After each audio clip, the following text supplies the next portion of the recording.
ओम शांति। आज है 5 अगस्त 2021 के ईश्वरीय महावाक्य। पहले एक नज़र मुरली के मुख्य पॉइंट्स पर।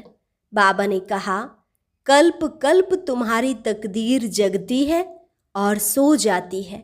सोई हुई तकदीर को जगाने वाला और श्रीमत देने वाला एक ही बाप है। पारसनाथ बाप तुमको भी पारस बुद्धि बनाते हैं। बाबा जो सुनाते हैं वह तुम बच्चों की बुद्धि के लिए खुराक है, जिससे तुम्हारी बुद्धि पलटती है। फिर कहा, यह है पढ़ाई, इसको ज्ञान अमृत भी कहते हैं। बाकी कोई जल आदि की बात नहीं। गंगा जल को अमृत नहीं कहेंगे। तुम बच्चे तो राज ऋषि हो। अभी तुमने 5 विकारों का संन्यास किया है। प्रतिज्ञा करनी चाहिए कि हम कभी विकार में नहीं जाएंगे। मूल बात है ही विकार की। बाबा ने कहा, पूरा नष्टो मोहा बनना है। यहाँ हर आत्मा का अपना अपना पार्ट है। कोई एक शरीर छोड़ दूसरा लेते हैं तो इसमें रोने की दरकार नहीं। कालों का काल महाकाल बाप अभी तुमको काल पर जीत पहनाते हैं। फिर वहाँ सतयुग में यह काल न आत्मा को न शरीर को खा सकता। समय पर आपे ही खुशी से शरीर छोड़ देंगे। और लास्ट में बाबा ने कहा, मैं ज्ञान का सागर आया हूँ तुम्हें आप समान मास्टर ज्ञान सागर बनाने। एक बाप को ही सच्चा सच्चा व्यास कहेंगे। बाप है व्यास देव और तुम उनके बच्चे सुख देव। तुम्हें सबको सुख देना है। और अब सुनते हैं महावाक्यों को विस्तार से। मुरली का सार। मीठे बच्चे, बाबा आए हैं तुम्हारी तकदीर जगाने। पावन बनने से ही तकदीर जगेगी। प्रश्न, जिन बच्चों की तकदीर जगी हुई है उनकी निशानी क्या होगी? उत्तर, वे सुख के देवता होंगे। बेहद के बाप से सुख का वर्षा लेकर सबको सुख देंगे। कभी भी किसी को दुख नहीं दे सकते। वह है व्यास के बच्चे, सच्चे सच्चे सुखदेव। दूसरी निशानी, वह 5 विकारों का संन्यास कर सच्चे सच्चे राजयोगी राज ऋषि कहलाते हैं। तीसरी निशानी, उनकी अवस्था एक रस रहती है। उन्हें किसी भी बात में रोना नहीं आ सकता। उनके लिए ही कहते हैं मोहजीत। गीत, तकदीर जगाकर आई हूँ। ओम शांति। गीत की एक लाइन सुन करके भी मीठे मीठे बच्चों के रोमांच खड़े हो जाने चाहिए। हैं तो कॉमन गीत, परंतु इनका सार और कोई नहीं जानते। बाप ही आकर हर गीत शास्त्र का अर्थ समझाते हैं। मीठे मीठे बच्चे यह भी जानते हैं कि कलयुग में सबकी तकदीर सोई हुई है। सतयुग में तकदीर जगी हुई रहती है। सोई हुई तकदीर को जगाने वाला और मत देने वाला अथवा तकदीर बनाने वाला एक ही बाप है। वही बैठ बच्चों की तकदीर जगाते हैं। जैसे बच्चा पैदा होता है और तकदीर जग जाती है। बच्चा जन्मा और उनको यह पता चल जाता है कि हम वारिस हैं। हूबहू यह बेहद की बात है। बच्चे जानते हैं कल्प कल्प हमारी तकदीर जगती है और सो जाती है। पवित्र बनते हैं तो तकदीर जगती है। पवित्र गृहस्थ आश्रम कहा जाता है। आश्रम अक्षर पवित्र होता है। पवित्र गृहस्थ आश्रम। उनके अगेंस्ट फिर है अपवित्र पतित धर्म। आश्रम नहीं कहेंगे। गृहस्थ धर्म तो सबका है ही, जानवरों का भी है। बच्चे तो सब पैदा करते हैं। जानवरों को भी कहेंगे गृहस्थ धर्म में है। अब बच्चे जानते हैं हम स्वर्ग में पवित्र गृहस्थ आश्रम में थे। देवी देवता थे। उन्हों की महिमा भी गाते हैं। सर्वगुण संपन्न। तुम खुद भी गाते थे। अभी समझ से हो हम मनुष्य से सो देवता फिर से बन रहे हैं। देवी देवताओं का धर्म है। फिर ब्रह्मा विष्णु शंकर को भी देवता कहते हैं। ब्रह्मा देवताय नमः, विष्णु देवताय नमः। शिव के लिए कहेंगे शिव परमात्माय नमः। तो फर्क हुआ ना, शिव और शंकर को एक कह नहीं सकते। पत्थर बुद्धि थे, अब पारस बुद्धि बन रहे हैं। देवताओं को तो पत्थर बुद्धि नहीं कहेंगे। फिर ड्रामा प्लान अनुसार रावण राज्य होने से उन्हों को भी सीढ़ी उतरनी है। पारस बुद्धि से पत्थर बुद्धि बनना है। सबसे बुद्धिवान बनाने वाला तो एक ही बाप है। तुमको पारस बुद्धि बनाते हैं। तुम यहाँ आते हो पारस बुद्धि बनने। पारसनाथ के भी मंदिर हैं, वहाँ मेला लगता है, परंतु यह किसको पता नहीं है पारसनाथ कौन है। वास्तव में पारस बनाने वाला तो बाप ही है। वह है बुद्धिवानों की बुद्धि। यह है तुम बच्चों की बुद्धि के लिए खुराक। बुद्धि कितना पलटती है। जैसे गाया जाता है, सी नो इविल। अब बंदरों की तो बात नहीं, मनुष्य ही जैसे बंदर मिसल बन जाते हैं। एप्स की, वन मानुष की मनुष्य से भेंट की जाती है। इसको कहा ही जाता है कांटों का जंगल। कितना एक दो को दुख देते रहते हैं। अभी तुम बच्चों की बुद्धि को खुराक मिल रही है। बेहद का बाप खुराक दे रहे हैं। यह पढ़ाई है। इसको ज्ञान अमृत भी कहते हैं। कोई जल आदि नहीं। आजकल सब चीज़ों को अमृत कह देते हैं। गंगा जल को भी अमृत कहते हैं। देवताओं के पैर धोकर पीते हैं, पानी रखते हैं, उनको भी अमृत की अंजलि समझते हैं। अंजलि जो लेते हैं उसको ऐसे नहीं कहेंगे कि यह पतितों को पावन बनाने वाला है। गंगा जल के लिए कहते हैं पतित पावनी है। कहते भी हैं मनुष्य मरे तो गंगा जल मुख में हो। दिखाते हैं अर्जुन ने बाण मारा फिर अमृत जल पिलाया।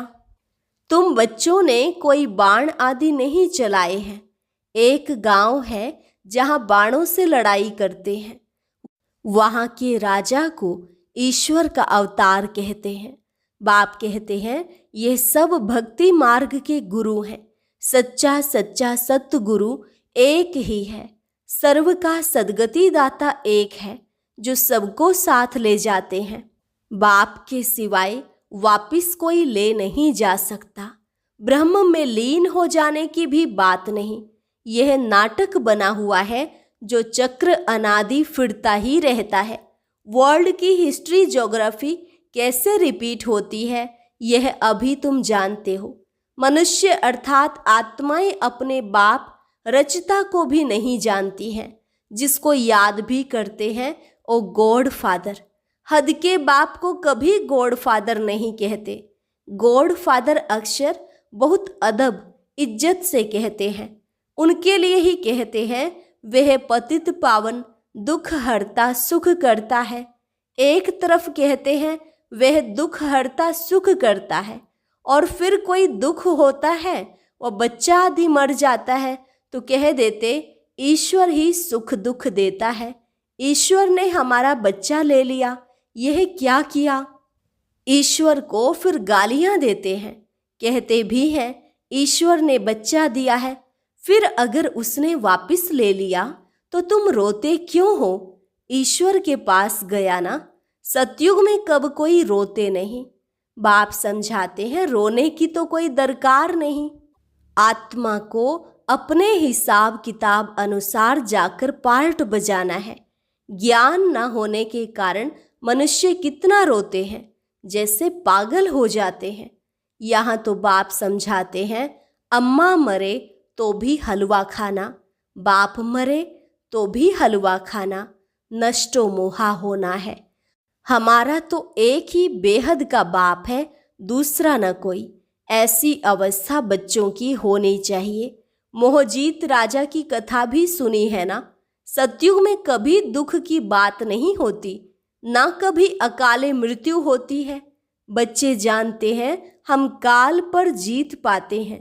बाप को महाकाल भी कहते हैं, कालों का काल।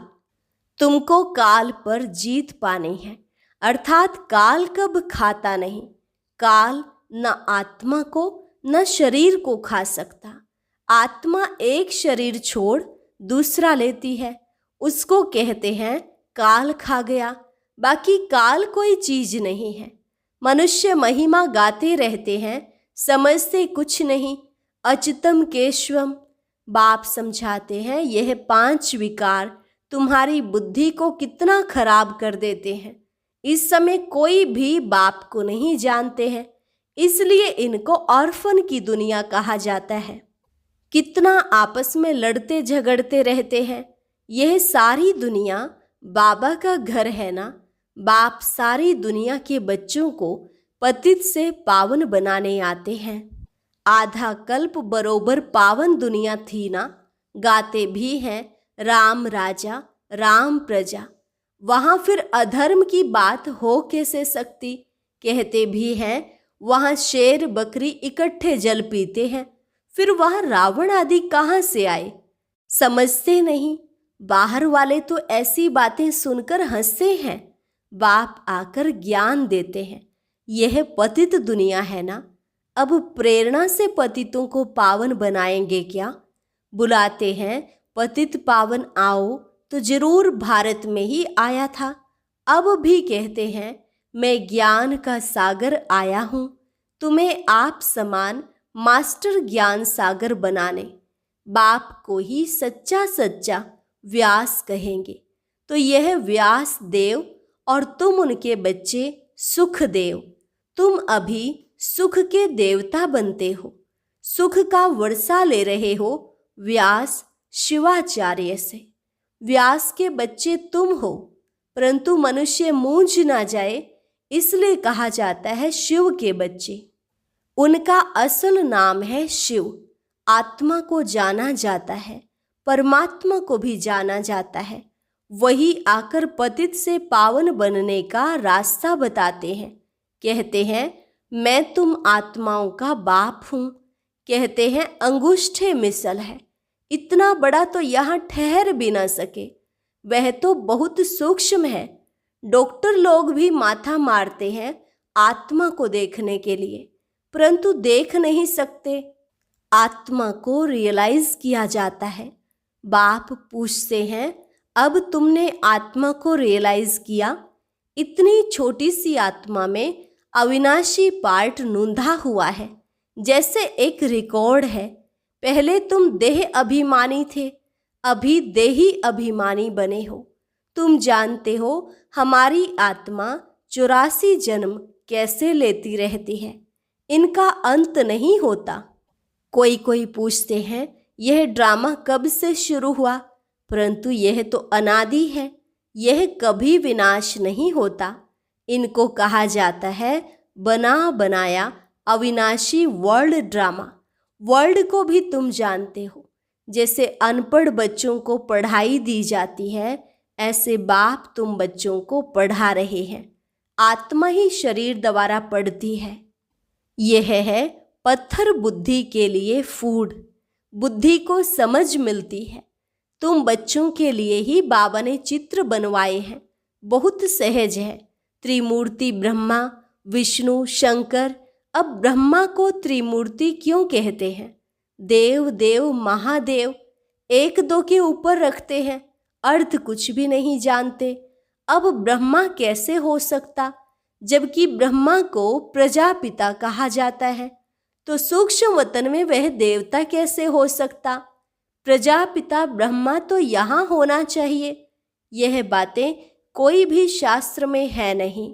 बाप कहते हैं मैं इस शरीर में प्रवेश कर इन द्वारा तुमको समझाता हूँ, इनको अपना रथ बनाता हूँ। इनके बहुत जन्मों के अंत में मैं आता हूँ। यह भी 5 विकारों का संन्यास करते हैं। संन्यास करने वाले को योगी ऋषि कहा जाता है। अभी तुम राज ऋषि हो, तुम प्रतिज्ञा करते हो। वह सन्यासी लोग तो घर बार छोड़ चले जाते हैं। यहाँ तो स्त्री पुरुष इकट्ठे रहते हैं। कहते हैं हम विकार में कभी नहीं जाएंगे। मूल बात है ही विकार की। तुम जानते हो शिव बाबा रचयिता है, वह नई रचना रचते हैं। वह बीज रूप सत्यचित आनंद का सागर, ज्ञान का सागर है। स्थापना, पालना, विनाश कैसे करते हैं यह बाप ही जानते हैं। इन बातों को मनुष्य तो जानते नहीं। तुम बच्चे अभी इन सब बातों को जानते हो, इसलिए सबको समझा सकते हो। अच्छा, मीठे मीठे सिकिलधे बच्चों प्रति माता पिता बाप दादा का याद प्यार और गुड मॉर्निंग। रूहानी बाप की रूहानी बच्चों को नमस्ते। रूहानी बच्चों की रूहानी बाप दादा को नमस्ते नमस्ते, गुड मॉर्निंग। धारणा के लिए मुख्य सार। पहली पॉइंट, हर एक आत्मा का हिसाब किताब अपना अपना है, इसलिए कोई शरीर छोड़ते हैं तो रोना नहीं है, पूरा नष्टो मोहा बनना है। बुद्धि में रहे हमारा तो एक बेहद का बाप, दूसरा ना कोई। दूसरी पॉइंट, 5 विकार जो बुद्धि को खराब करते हैं उनका त्याग करना है। सुख का देवता बन सबको सुख देना है, किसी को दुख नहीं देना है। वरदान, रहम की दृष्टि द्वारा घृणा दृष्टि को समाप्त करने वाले नॉलेजफुल भव। रहम की दृष्टि द्वारा घृणा दृष्टि को समाप्त करने वाले नॉलेजफुल भव।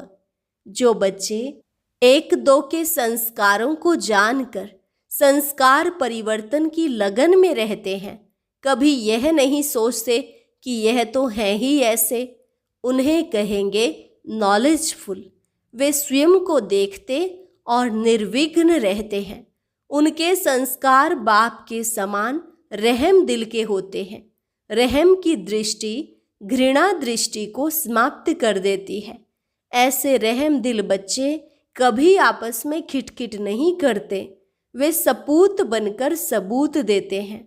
स्लोगन, सदा परमात्म चिंतन करने वाले ही बेफिक्र बादशाह हैं, उन्हें किसी भी प्रकार की चिंता नहीं हो सकती। अभी है मातेश्वरी जी के अनमोल महावाक्य, अखंड ज्योति तत्व, साइलेंस लॉज और साकारी दुनिया प्लेग्राउंड। आत्माओं का निवास स्थान है अखंड ज्योति महातत्व, जहां इस शरीर के पार्ट से मुक्त है, अर्थात दुख सुख से न्यारी अवस्था में है, जिसको साइलेंस लॉज भी कहते हैं। और आत्माओं का शरीर सहित पार्ट बजाने का स्थान प्लेग्राउंड, यह साकारी दुनिया है। तो मुख्य 2 दुनिया है, एक है निराकारी दुनिया, दूसरी है साकारी दुनिया। दुनिया वाले तो सिर्फ कहने मात्र कहते हैं कि परमात्मा रचता, पालन करता है, संहार करता है, खिलाता है, मारता, जलवाता भी वही है, तो दुख सुख देने वाला भी वही है। जब कोई को दुख आता है तो कहते हैं प्रभु तेरा भाना मीठा लगे। अब यह है अयथार्थ ज्ञान, क्योंकि यह कोई परमात्मा का काम नहीं है। परमात्मा दुख हरता है, दुख करता नहीं है। जन्म लेना, जन्म छोड़ना, दुख सुख भोगना हर एक मनुष्य आत्मा के संस्कार है। शारीरिक जन्म देने वाला माता पिता है, जो भी कर्म बंधन अनुसार बाप बेटे के संबंध में आता है। इसी रीति आत्माओं का पिता फिर परमात्मा बाप है। वो कैसे बेहद रचना की स्थापना पालना करता है, कैसे वो अपने 3 रूप ब्रह्मा विष्णु शंकर का रचयिता है। फिर इन आकारी रूपों द्वारा दैवी सृष्टि की स्थापना, आसुरी दुनिया का विनाश और फिर दैवी दुनिया की पालना करवाता है। परमात्मा के यह 3 काम बेहद के हैं। बाकी यह दुख सुख जन्म मरण कर्मों अनुसार होता है। परमात्मा तो है ही सुखदाता, वो कोई अपने बच्चों को दुख नहीं देता। अच्छा, और अब यह एक बहुत अच्छी वीडियो भी जरूर देखें।